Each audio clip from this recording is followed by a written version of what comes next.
આકાશવાણી ભુજ સમાચાર પરેશ મારું વાંચે છે. નમસ્કાર.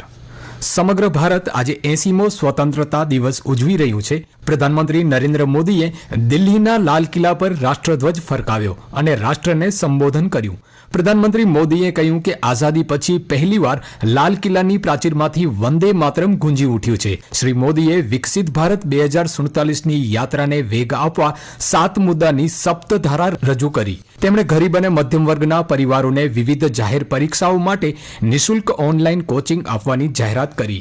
પ્રધાનમંત્રી મોદીએ જણાવ્યું હતું કે 2014થી ભારતે લગભગ 40 દેશો સાથે મુક્ત વેપાર કરાર કર્યા છે, જેનાથી ભારતીય વ્યવસાયો અને નિકાસકારો માટે મોટી તકો ઊભી થઈ છે. મુખ્યમંત્રી ભૂપેન્દ્ર પટેલની અધ્યક્ષતા હેઠળ અમરેલી ખાતે 80મા સ્વતંત્રતા દિવસની રાજ્યકક્ષાની ઉજવણી કરવામાં આવી. આ પ્રસંગે તેમણે રાષ્ટ્રધ્વજ ફરકાવી સલામી આપી. તેમણે જણાવ્યું કે ગરીબો, યુવાનો, કિસાનો અને નારી શક્તિ સહિત 4 મજબૂત સ્તંભો પર વિકસિત ગુજરાતનું ભવ્ય નિર્માણ થઈ રહ્યું છે. સ્વાતંત્ર્ય પર્વ પ્રસંગે તેમણે અનેક મહત્વની જાહેરાતો કરતા જણાવ્યું કે ખાનગી જમીન ખરીદીને પણ ગ્રામીણ પરિવારોને વિનામૂલ્યે પ્લોટ ફાળવણી કરાશે. મુન્દ્રા શહેર ખાતે 80મા સ્વાતંત્ર્ય પર્વની જિલ્લા કક્ષાની ઉજવણીમાં શ્રમ અને રોજગાર રાજ્યમંત્રી કાંતિભાઈ અમૃતિયાએ તિરંગાને સલામી આપી હતી. તેમણે સ્વાતંત્ર્ય સેનાનીઓને નમન કરી એક ભારત શ્રેષ્ઠ ભારતના સંકલ્પને સાકાર કરવા નાગરિકોને આહવાન કર્યું હતું. મંત્રીશ્રીએ પ્રધાનમંત્રી નરેન્દ્ર મોદી અને મુખ્યમંત્રી ભૂપેન્દ્ર પટેલના નેતૃત્વમાં કચ્છના સર્વાંગી વિકાસની પ્રશંસા કરી હતી. આ સમારોહમાં મુન્દ્રા તાલુકાના વિકાસ અર્થે ₹25 લાખનો ચેક અર્પણ કરવામાં આવ્યો હતો. તેમજ વિશિષ્ટ સેવા બદલ કર્મયોગીઓ, મહિલા અને બાળ વિભાગ, વન વિભાગ, પશુપાલન તથા આરોગ્ય કર્મચારીઓ અને રમતવીરોનું મોમેન્ટો આપી સન્માન કરાયું હતું. રાજ્યમંત્રીએ જણાવ્યું કે કચ્છના વિકાસ માટે સરકાર કટિબદ્ધ છે અને આવનારા દિવસોમાં કચ્છમાં ઘણા વિકાસ કામો થશે.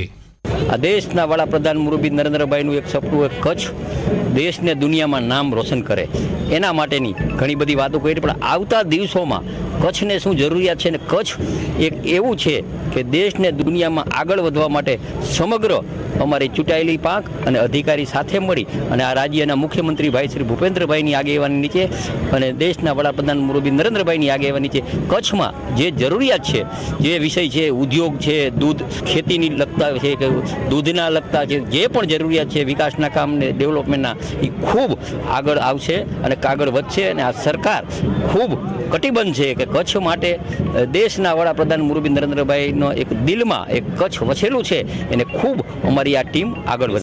કાર્યક્રમના અંતે સાંસ્કૃતિક પ્રસ્તુતિઓ નિહાળી મંત્રીશ્રી તથા ઉપસ્થિત મહાનુભાવો દ્વારા ગ્રાઉન્ડ પરિસરમાં વૃક્ષારોપણ કરવામાં આવ્યું હતું. આ પ્રસંગે સાંસદ વિનોદ ચાવડા, જિલ્લા પંચાયત પ્રમુખ, ધારાસભ્યો, કલેક્ટર, પશ્ચિમ કચ્છ પોલીસ વડા સહિત વિવિધ અધિકારીઓ અને વિશાળ સંખ્યામાં લોકો ઉપસ્થિત રહ્યા હતા.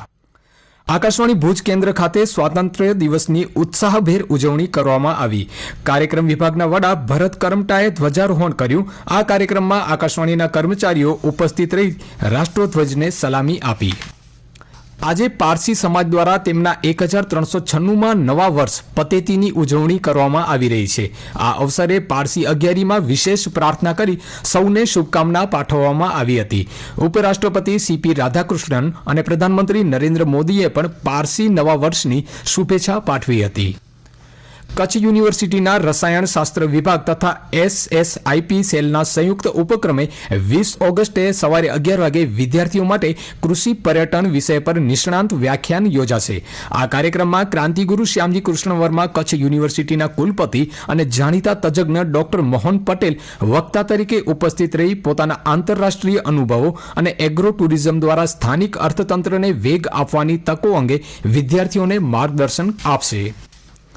ભુજની લાલન કોલેજ ખાતે 80મા સ્વાતંત્ર્ય દિવસની પૂર્વ સંધ્યાએ NSSS દ્વારા હર ઘર તિરંગા અને વંદે માતરમની 150મી જયંતિ નિમિત્તે સામૂહિક પૂર્ણ વંદે માતરમ ગાનનું આયોજન કરાયું હતું. આ કાર્યક્રમમાં 500થી વધુ વિદ્યાર્થીઓ અને 40 અધ્યાપકોએ ભાગ લીધો હતો. આચાર્ય ડોક્ટર CS ઝાલા તથા પ્રાધ્યાપકોએ વિભાજનની વિભીષિકા અને વંદે માતરમના ઇતિહાસ વિશે માર્ગદર્શન આપ્યું હતું. વેશભૂષા સ્પર્ધાના વિજેતાઓને પુરસ્કારો અપાયા હતા. કાર્યક્રમ અંતર્ગત દેશભક્તિના સૂત્રોચ્ચાર સાથે વિદ્યાર્થીઓને રાષ્ટ્રધ્વજનું વિતરણ કરી ઘરે ફરકાવવા આહવાન કરાયું હતું. અને આ સાથે સમાચાર બુલેટિન પૂરું થયું. નમસ્કાર.